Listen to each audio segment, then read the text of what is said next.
Here we go.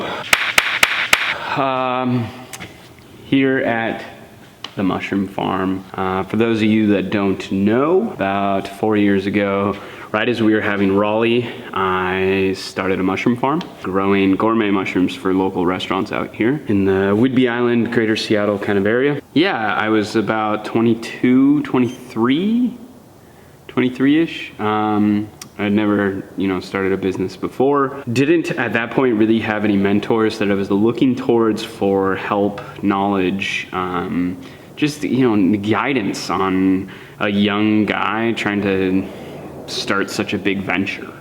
And we were in another space outside of this, and that space ended up kind of having some rodents issues and just other issues, and we came across this space which we had to take, and that was like 3 years ago. We had to take this space because it's 3,000 square feet, and the price at that time was amazing, and so we needed to jump on that. And from where I went to this, I basically ended up way too big too quickly. And I could have built my space a little more modularly so that we start out small and then build up.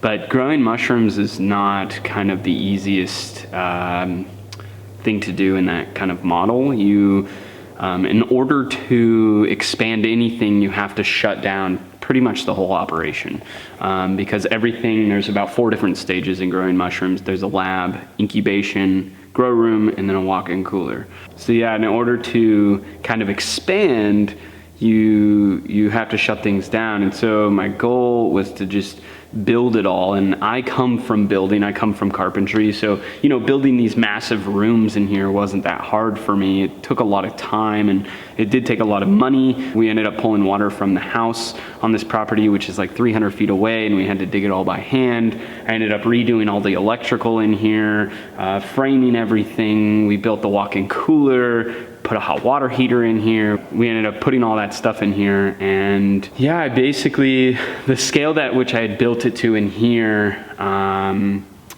was just too large for me to keep it running. For the last year and a half, I've literally been just paying the bills to keep this thing running. I learned a lot from this experience, and there's a whole other side of this story that it's really, really amazing, and that's one of the reasons why we ended up deciding to get rid of this space and to break the lease and rip everything out and move on. But yeah, we in the last month tore everything out. This used to be this whole space over here used to be a grow room. This was a lab that I had built, and then it was separated, and there's a big incubation. Way in the back was a walk-in cooler, sink. We had all our storage upstairs. We had a lot of infrastructure put into this place that we ended up taking out because the owner of the property didn't want it. And so, yeah, with that, one of the biggest reasons why I was being pushed towards the direction from all the people in my life were pushing me in the direction of getting rid of this space and moving on is almost a year ago, I ran into a position, opportunity, career of developing a foundation type farm for a private funder. Basically, this investor of sorts wants to make a lasting contribution to local agriculture. I was there working as a carpenter in the first year of that farm starting, and there was a person running it prior to me who ended up causing a bunch of issues on the property, on the project, and I was there to clean up the mess, and in return got handed everything.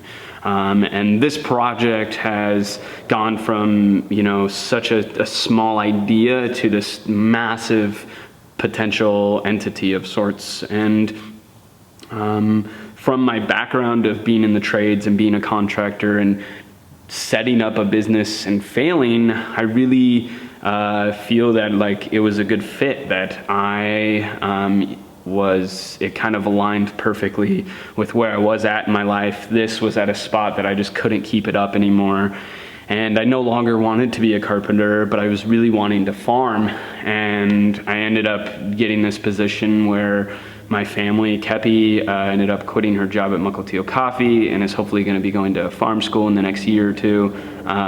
We have a friend living with us who's also going to be going to a farm school with her. They're going to be developing the produce side of our entire project. I got my little brother living with us on the property who's helping me with the day-to-day projects.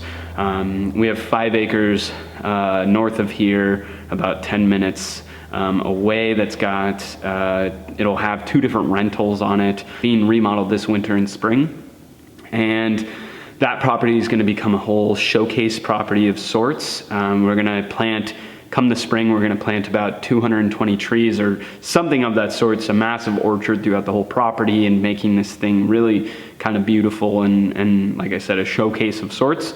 And so we ended up getting a whole nother property that's 17 acres, and that's right down the road from here. It's actually where I grew up as a kid. It's where all my friends' parents live, and they're gonna inherit farms and properties down there. So it's a really special area of the island to me.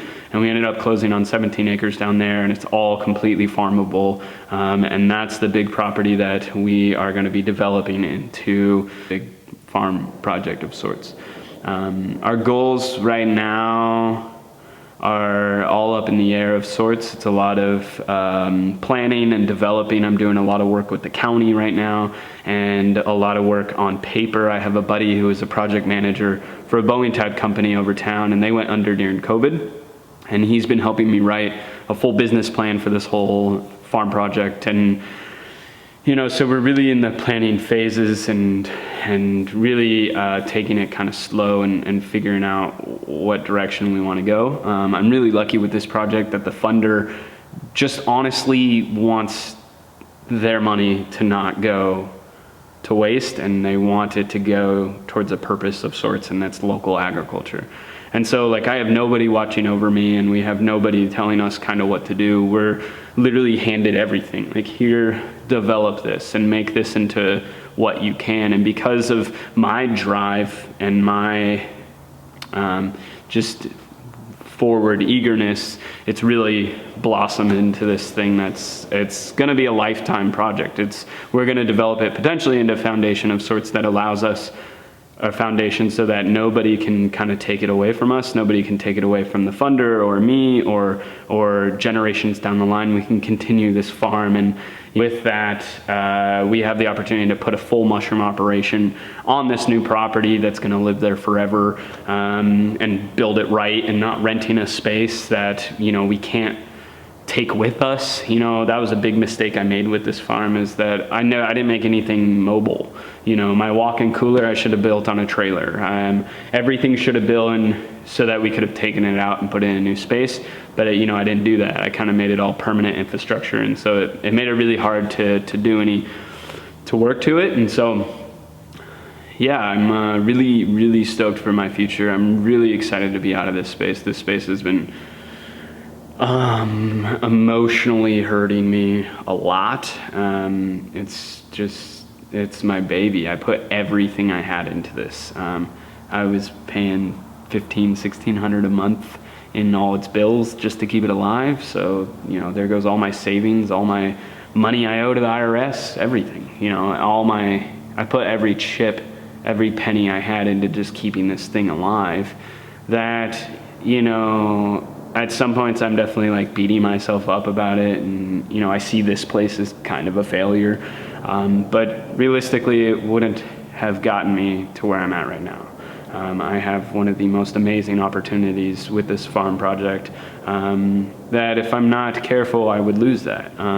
You know, I have to be on my A game to really give it my all, and this thing was holding me back, and I really, I learned a lot. I still have so much learning to do, and you know, I really like farming. I really think that I think I'll do pretty well at it. I'm a jack of all trades of sorts, so I, you know, grew up kind of learning how to do one of everything. I'm not a journeyman or an expert at kind of anything, because I have been so stretched out with my knowledge. But I can weld, I can carpentry, I can plumb, I can electrical, I can get myself around kind of any machine. I can, so it really, farming and where I came from really aligns. I just never really had the opportunity to get into it. And yeah, I'm really, really digging it and excited to see this place no longer. Our lease literally ends tomorrow. So it's a big one. It's a big day. I've been working here, trying to get out of here for the last month or so, and I want to thank everybody that's in my life. Everybody. I couldn't have done any of this without people supporting me, whether they knew directly they were supporting me or not. I kind of stopped hanging out with my friends for a while. I emotionally wasn't able to be there for anybody. My family has been left behind a lot. We have literally no savings. I put everything I had into this. So, I thank Kepi the most and Raleigh for, knowing that I care about her, but that I wasn't there. I was hurting, I was in a place of kind of pain and just trying to succeed. Being an entrepreneur is not easy, and this has been a great experience to go through, to fail, to move on, and yeah, I don't really have much else to say. It's just a space. Let's see if I did it properly. It's a big old warehouse, and yeah, I'll show you into that. This was the old lab incubation area. So there was a wall right here, and this was a lab, so this was a sterile area, and then this whole room was a nice heated, warm room that allowed all the mycelium to expand and colonize. From that door over, there was a wall like about here, and this whole space was a grow room, and then back in that corner was a walk-in cooler, sink. We had a bunch of storage upstairs. We had another grow room upstairs, and yeah, it was a great experience. I think I'm gonna peace the fuck out. I don't really have much more to say about this place.